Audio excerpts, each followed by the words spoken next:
हमारे AKT वाला channel में एक बार फिर से बहुत स्वागत है।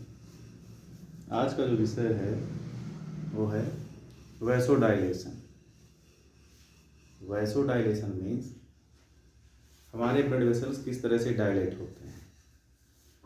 डायलेट मीन्स फैलना।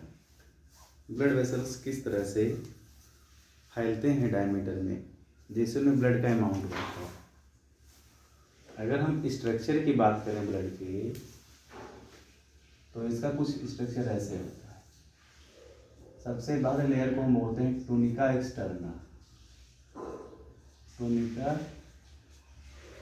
एक्सटर्ना। इसके बाद आती है टूनिका मीडिया। Tunica media. फिर आती है टूनिका इंटरना। Tunica interna. और लास्ट में आती है एंडोथेलियल लेयर। Endothelial layer. हमारे ब्लड वेसल्स के 4 पार्ट होते हैं: tunica externa, tunica media, tunica interna और एंडोथेलियल लेयर। तो यहाँ हमने दिया है एंडोथेलियल सेल। इसके बाद हमने यहाँ लिया है टूनिका इंटरना।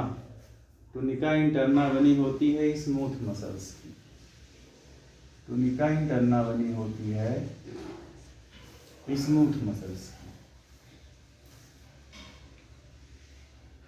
और ये है हमारा आरबीसी, जो कि ब्लड में पाया जाता है। RBC red blood cells. Red blood cell का काम है ऑक्सीजन को लोड करना, क्योंकि रेड ब्लड सेल आरबीसी में है हीमोग्लोबिन, और हीमोग्लोबिन ऑक्सीजन को लोड करता है। तो ब्लड वेसल्स का डायलेशन कैसे होता है? एक जो स्मूथ मसल्स रिलैक्सेशन दिया है वो टूनिका मीडिया वाला पार्ट। अगर हम बात करेंगे टूनिका मीडिया की, तो जो हमारे ब्लड वेसल्स के सेल होते हैं टूनिका मीडिया, वो कुछ रिसेप्टर कुछ बायोमॉलिक्यूल के प्रेजेंस में जैसे ACH, एसिटिलकोलिन, ब्रैडिकाइनिन, ल्यूकोट्रीन जैसे कुछ केमिकल्स होते हैं जो हमारे स्मूथ मसल्स के लिए बायोमॉलिक्यूल का काम करते हैं। और जब ये रिसेप्टर इसको रिसेप्टर से बाइंड होते हैं तो ये बनाता है PCL, और PCL ब्रेक हो जाता है फास्फोइनोसिटाल डाइफॉस्फेट, और ये फर्दर कन्वर्ट होती है फास्फोइनोसिटाल 3 फास्फेट, इनोसिटाल 3 फास्फेट और डाईएसाइल ग्लिसरॉल डैग। इसके बाद इनोसिटाल 3 फास्फेट आके बाइंड होती है SER से। ये क्या है? Sarcoplasmic smooth endoplasmic reticulum. इसे बोलते हैं smooth endoplasmic reticulum. Endoplasmic reticulum के ऊपर रिसेप्टर पाए जाते हैं इनोसिटाल 3 फास्फेट के, और ये एंडोप्लाज्मिक रेटिक्यूलम क्या करती है? कैल्शियम को रिलीज करना शुरू कर देती है हमारे स्मूथ मसल्स के साइटोप्लाज्म। और ये कैल्शियम का लेवल बढ़ने से एक प्रोटीन पाई जाती है काल्मोडोलिन। काल्मोडोलिन नाम की प्रोटीन कैल्शियम से बाइंड होती है और ये एक्टिवेट करती है NOS थर्ड को। NOS का पूरा नाम है nitrous oxide synthase enzyme third. Nitrous oxide synthase third. और ये नाइट्रस ऑक्साइड सिंथेज थर्ड क्या करती है? आर्जेनिन को ऑक्सीजन के साथ नाइट्रस ऑक्साइड को प्रोड्यूस करवाती है और पेट्रोलियम में कन्वर्ट हो जाती है। ऑक्सीजन कहाँ से आती है? आरबीसी से। ये जो ऑक्सीजन है ये ऑक्सीजन आती है आरबीसी से। आर्जिनिन विद ऑक्सीजन प्रोड्यूस करती है नाइट्रिक ऑक्साइड, और ये नाइट्रिक ऑक्साइड के लिए एक रिसेप्टर होता है जिसको हम बोलते हैं हीम, HEME। हीम एक रिसेप्टर है जहाँ से जा करके नाइट्रिक ऑक्साइड बाइंड बनाती है, और यहाँ पे एक एंजाइम होता, यहाँ पे एक बायोमॉलिक्यूल होते हैं GTP, गुआनोसिन ट्राइफॉस्फेट।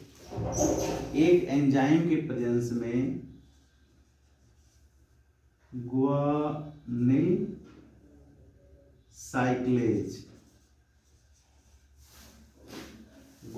साइक्लेज एंजाइम के प्रेजेंस में GTP गुआनोसिन ट्राइफॉस्फेट बनाती है साइक्लिक GMP और नहीं P, जिसका पूरा नाम होगा साइक्लिक गुआनोसिन मोनोफॉस्फेट। ये साइक्लिक गुआनोसिन मोनोफॉस्फेट PKG को एक्टिवेट करेगी। PKG का दो फंक्शन है। इसका एक तो वर्क है कि ये हमारे स्मूथ मसल्स में पोटेशियम के कंसंट्रेशन को राइज कर देती है, बढ़ा देती है, और कैल्शियम चैनल को ब्लॉक कर देती है, जिससे ये वाली कैल्शियम चैनल को ब्लॉक कर देती है, जिससे कैल्शियम की परमेबिलिटी क्या होती है, घट जाती है, रुक जाती है। और इस तरह से ये हमारे स्मूथ मसल्स को रिलैक्स कर देती है, और हमारी स्मूथ मसल्स रिलैक्स होने से हमारे जो ब्लड वेसल्स है ये ब्लड वेसल्स डायलेट हो जाती है, और डायलेट होने के साथ साथ ब्लड का फ्लो बढ़ जाती है। तो ये कुछ प्रोसेस हैं। दूसरा फंक्शन क्या है PKG का, फास्फोडाइएस्टरेज को फास्फोराइलेट करती है, और फास्फोडाइएस्टरेज जब फास्फोराइलेट होती है तो ये साइक्लिक GMP को इनहिबिट कर देती है। मतलब जब साइक्लिक GMP इनहिबिट हो जाएगी, अपना फंक्शन करना बंद कर देगी, तो जो PKG है वो पोटेशियम के लेवल को, कंसंट्रेशन को राइज नहीं कर पाएगी, कैल्शियम की परमेबिलिटी को भी रोक नहीं पाएगी, जिससे क्या होगा, जो हमारा ब्लड वेसल्स डायलेट हुआ था वो फिर से अपनी नॉर्मल कंडीशन में आ जाती है। तो ये मैकेनिज्म है ब्लड वेसल्स के डायलेशन का।